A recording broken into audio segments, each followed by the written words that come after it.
5 सितंबर की शाम 6 बजे सीएम योगी पीएम मोदी से मिलने उनके आवास 7 कल्याण मार्ग पहुंचे। सीएम के साथ अयोध्या के कमिश्नर गौरव दयाल और डीएम नीतीश कुमार भी थे। इतना ही नहीं, योगी सरकार में नगर विकास मंत्री ए.के. शर्मा भी इस बैठक में मौजूद थे। करीब 2 घंटे तक चली इस बैठक में अयोध्या में चल रहे विकास कार्यों की चर्चा हुई।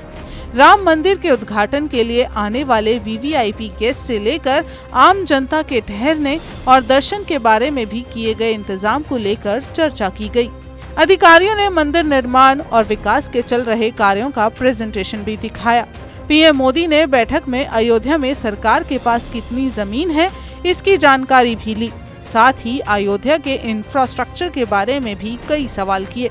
बड़ी बात यह भी है कि पीएम ने अयोध्या में टेम्पल म्यूजियम बनाने को लेकर भी चर्चा की।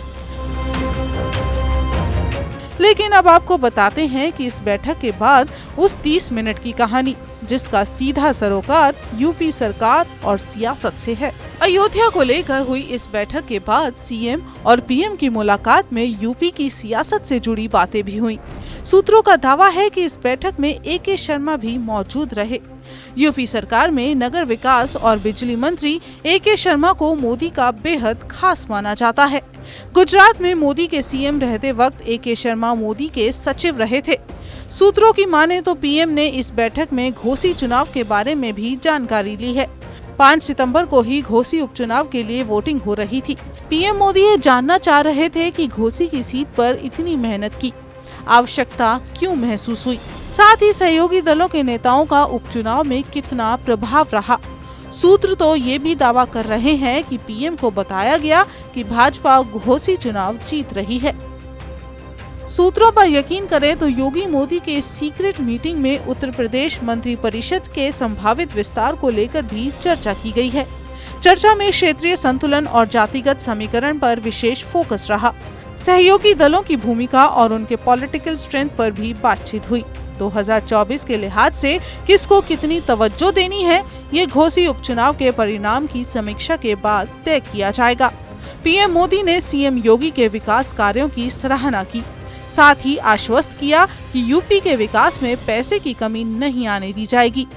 प्रधानमंत्री ने यूपी के कैबिनेट मंत्री ए.के. शर्मा से घोसी मऊ की राजनीतिक घटनाक्रम और पूर्वांचल में चल रहे पीएम आवास योजना की जानकारी ली।